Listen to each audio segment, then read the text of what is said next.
sentimentos, crenças, tudo que a gente veio estudando até aqui, e a gente está diante de uma desordem do nosso corpo físico, de uma doença, a gente está com uma dificuldade de lidar com ele, é muito comum que a gente comece a buscar causas emocionais específicas, crenças específicas que tenham dado origem àquilo. E a gente começa a querer delimitar uma única coisa que está fazendo com que o nosso corpo esteja assim, pra gente conseguir, de repente, trabalhar. E por que eu tô falando isso? Não só porque eu tenho contato com muita gente que estuda esse tema, como também porque eu estou dentro desse barco, eu estou participando desse barco. Então, quando a minha coluna travou, que eu estava diante de uma grande responsabilidade, que eu estava diante de dar um passo, etc, etc, etc, que vocês já sabem, todo o histórico que eu contei pra vocês aqui dentro desse modelo, eu fui a pessoa que comecei a buscar por esses materiais e por essas possibilidades. Até porque eu tenho que testar na prática aquilo que funciona ou aquilo que não funciona, que poderia atrapalhar a gente. E o que eu posso dizer é que isso me atrapalhou muito mais do que ajudou. Quanto mais eu buscava, é uma insegurança básica, é um problema com o pai, é um problema porque a dor nas costas simboliza a responsabilidade que você carrega. Quanto mais eu olhava pra esses materiais e quanto mais eu refletia profundamente sobre mim, gente,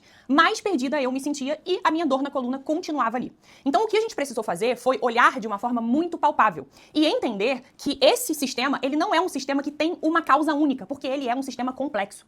Gente, um sistema complexo significa que é muito difícil a gente mapear uma coisa que vai... Porque, veja, deixa eu explicar uma coisa pra vocês. Dentro da faculdade de enfermagem, de ciências médicas, quando a gente estuda, não só de enfermagem, né, mas todo mundo da área de saúde, a matéria mais difícil que existe pra gente é a fisiologia humana.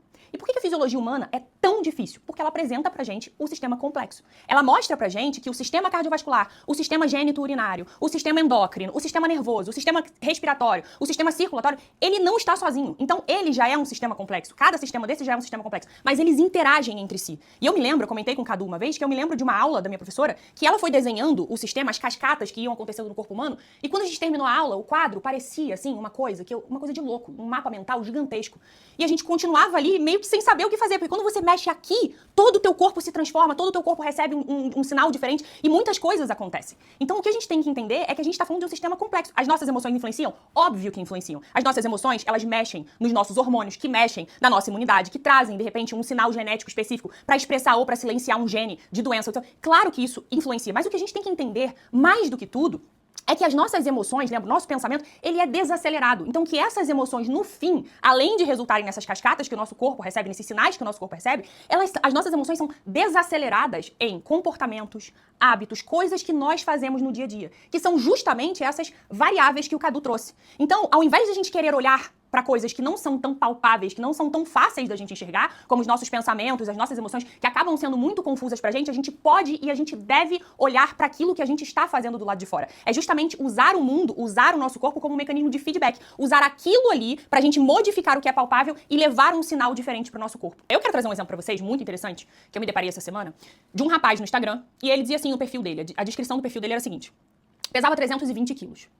Perdi 206 quilos em 1 ano e meio, sem cirurgia e sem remédios. Mas depois da morte do meu pai e do meu irmão, eu passei a pesar 380 quilos. Alguém tem alguma dúvida de que as nossas emoções, elas são fundamentais na nossa vida? Não.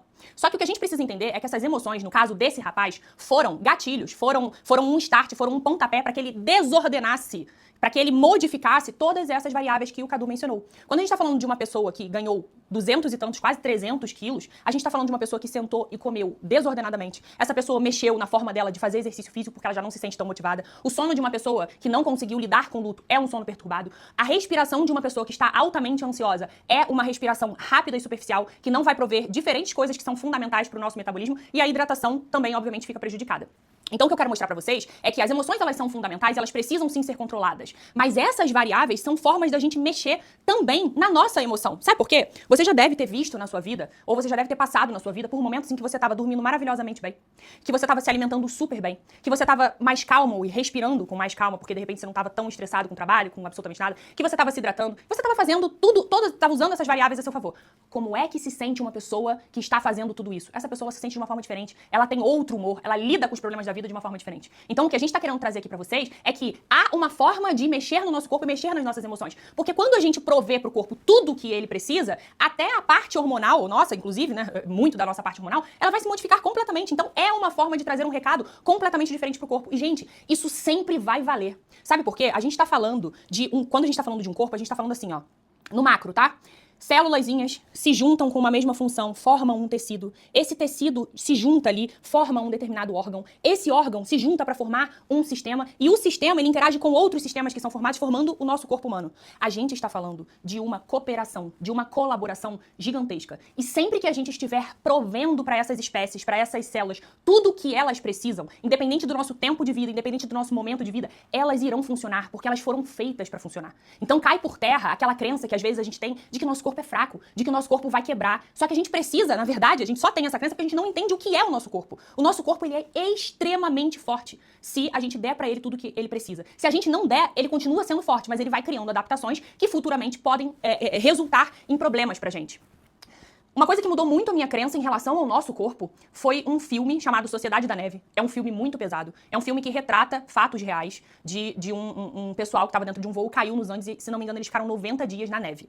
E eles passaram por todas as tempestades de neve que vocês possam imaginar, eles não tinham mais comida, eles não tinham mais absolutamente nada e não tinham nem esperança porque eles ouviram numa rádio que as buscas se encerraram ali, que eles realmente não seriam encontrados. Ninguém mais tinha a possibilidade de encontrá-los, mas eles permaneceram ali.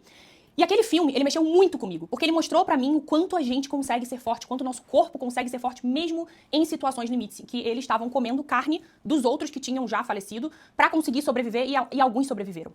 É claro que a gente nunca vai levar o nosso corpo ao limite porque a gente quer que ele funcione bem. Mas o que eu tô mostrando pra vocês é que a gente tá falando de espécies, gente, que estão ali dentro do nosso corpo colaborando e buscando se expressar e a gente precisa ajudar essas espécies. A gente não consegue enxergar que são células, que são vidas, que são consciências que estão ali por trás. Então a gente não faz questão de criar um ambiente harmônico em todos os aspectos. O que a gente precisa ter em mente quando a gente fala de agir nessas variáveis é que a gente está trazendo qualidade existencial para o nosso corpo, para as nossas células. A gente precisa enxergar o nosso corpo com um pouco mais de respeito, com um pouco mais de carinho. E a gente vai ver que ele vai dar pra gente tudo o que a gente precisa pra gente enfrentar qualquer desafio que seja. Mas a gente precisa entender ele. A gente precisa olhar pra isso e falar assim, caramba, eu preciso criar um ambiente harmônico aqui. Eu preciso dar o que elas precisam. E quando a gente tá falando de alimentação, a gente tá falando de micronutrientes, a gente tá falando de macronutrientes. E aí, em cada um desses aspectos, em cada uma dessas variáveis, a gente tem um mundo pra abrir. E a nossa ideia não é abrir esse mundo aqui. A ideia é mostrar pra vocês que se a gente mexer nessas variáveis e se a gente entregar tudo que a gente pode em cada uma dessas variáveis, que é o que os atletas no fim fazem, porque é o que eles precisam em situações limites, inclusive pra conseguir vencer seus campeonatos, suas disputas, se a gente fizer isso, o nosso corpo vai entregar pra gente o melhor dele também. Porque ele quer cooperar, ele quer funcionar, ele não quer pifar. Pra ele também não é bom. Pra ele também, em algum grau, é, de certa forma, uma morte. Pra ele também, em algum grau, de certa forma, é um fracasso.